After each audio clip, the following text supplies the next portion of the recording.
What's up guys, welcome back to the channel. My name is Dean, aka the Blue Crusader, and today we're back for some more WoW BFA, aka Battle for Azeroth. Now, in today's video topic, we're going to be talking about which character you should actually use your level 110 boost on, or level 110 boost, and which class you should actually boost. So a lot of people still have that boost lingering around, maybe you're one of them, and a lot of people are wondering which class should I actually boost, what should I actually use this on. Now, there's no real definitive answer to this. I just wanted to kind of explain it and dance around the topic myself, and also talk about what I actually boosted, because for those of you who don't know, yesterday I actually did use my boost. I had it lingering around for like 2 or 3 days, and I thought maybe I'll save this for a long time, who knows, but then when I really thought about things, I decided to use it, and I'm going to be telling you why I actually made that decision and decided to use it, because I had a few different classes in mind, but when I started the elimination process, it really all made sense. So let's dive straight into it. So as you can see over here, we have my main, which is a level 117 warrior. This is my current main that I've been using for a little while.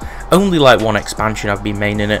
My original main is this hunter, but I always like the motivation to actually bring him to max level, because I don't play Alliance, even though my friends do play Alliance. I haven't really played this guy since like Pandaria properly, which is a real shame, because I do really want to play him more, because he's got like all my OG like reputations, achievements, quest progress, all that stuff, and he's got like so many cool rare pets, and I've missed out on so many expansions to get like really rare new spirit beasts and awesome stuff. But this was my old main, and I do want to bring him back to his prime. Recently I've been maining my warrior because he looks absolutely badass. Now his transmog's a little bit off. It was the full like molten like Firelands transmog, but unfortunately I am still questing. As you can see, he's 117, so I'm kind of lacking on the transmog side of things, but I'll definitely bring him up to par when we hit 120, because we're nearly at 118. I was thinking about what to boost, because as you see on this realm I don't really have many 100s. Most of them are like in the 90s or like really low levels, and most of my characters that are high leveled are on different realms, because my friends each expansion always decide to like swap faction or hop to a different realm, so it's really confusing, and I end up having loads of different alts on other realms, especially high level ones. I don't mind playing on 2 realms. I do have all my Alliance characters on Outland, so if I do want to play Alliance in this expansion, I can hop to Outland, but I kind of want to keep everything in one realm, so I'm thinking about possibly in the future faction transferring as many characters as I can. I really wanted a new character because there wasn't really any on this realm, and I was looking for a new main, so what I did is I went to create a new character. And one thing you need to actually keep in mind is that no class or character is the best. Now, one thing I guess you can do is you can look at DPS charts and comparisons of best in slot. So if you literally just want to roll something for damage, you could always go and look at the charts and see what's best in terms of DPS from like pro players who have best in slot gear. That is an option.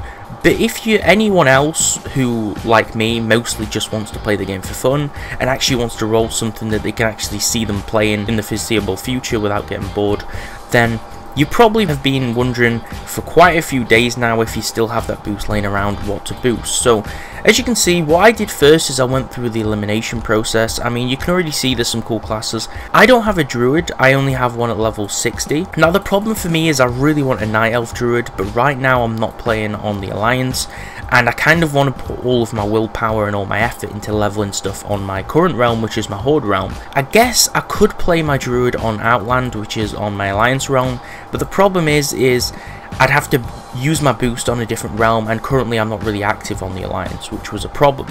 Another thing is, even if I do want to play the Night Elf Druid, there's always the fact that's really tempting is that the Zandalari Trolls are going to be unlockable eventually, soon at some point via some sort of scenario in BFA.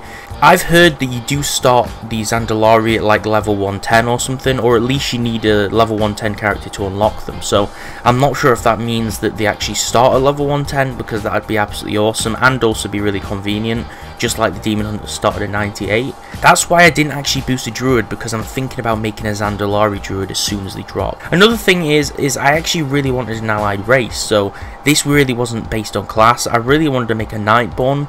Currently I haven't unlocked them, and I could boost a Nightborn, but the only problem for me is I wanted a Nightborn Hunter, and I already have a Hunter, but it just isn't max level yet. So I'm thinking about maxing that Hunter, changing the faction, then maybe even race changing it, but that's going to cost a lot of money, so I'm not going to be thinking about that for now. Then the other races for me, the High Mountain Tauren, they're really not all that. I really don't see the hype behind them. They just look like normal Taurens, and I did have a Tauren for many years.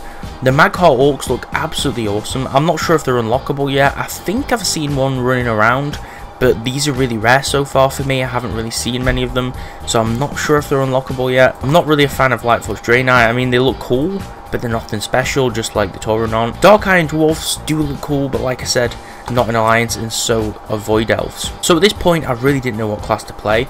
I do have a warrior. I have like 3 warriors at level 100 or 110 plus. I have a hunter already. Rogues, I've literally got 3 level 100 rogues. Even though I always wanted to boost another rogue and play a rogue and have one in this realm, I've got so many different rogues that it's really not worth the time and investment of this boost.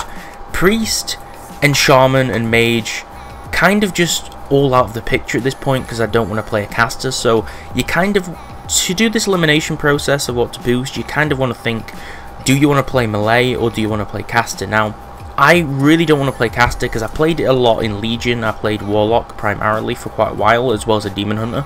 But I played Warlock for quite a while and I kind of got bored of casters. But I also do have a Warlock and they're really cool, so there'd be no need for me to actually boost a Warlock.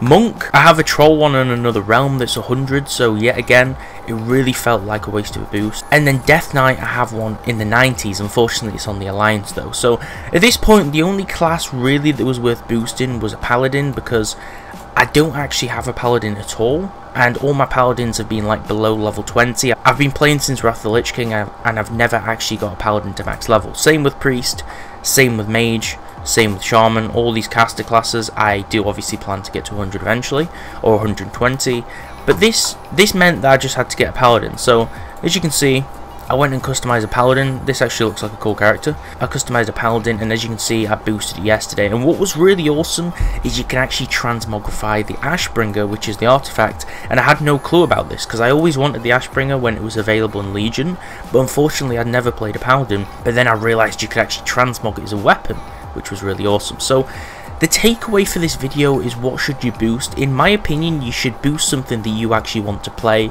You should boost something that's fun. If you're not really here for the fun, if you're just a competitive raider, you could always boost a class for the DPS. You could look at the DPS standings or a DPS chart to determine those values. But in my opinion, you really want to boost something that you can see yourself playing for a considerable time in the foreseeable future, and for me that was a Paladin. So I'm really looking forward to playing this. I might even main it because I like the look of this character, and I kept with the normal boosted transmog, and then I just put the Ashbringer in it and it looked really badass. So let me know what you guys think of this video. I know this really wasn't a complex guide, but if you think about it, it really does come down to personal preference, and like I said, you could use these methods to determine what to boost, but there's really nothing specifically that's better than anything else to a certain extent that's worth boosting over anything else. So thanks a lot for watching. Like the video and subscribe if you don't want to miss WoW BFA videos, gaming videos, and top 10 and lore videos on the channel. Thanks a lot for watching, and I'll see you next time.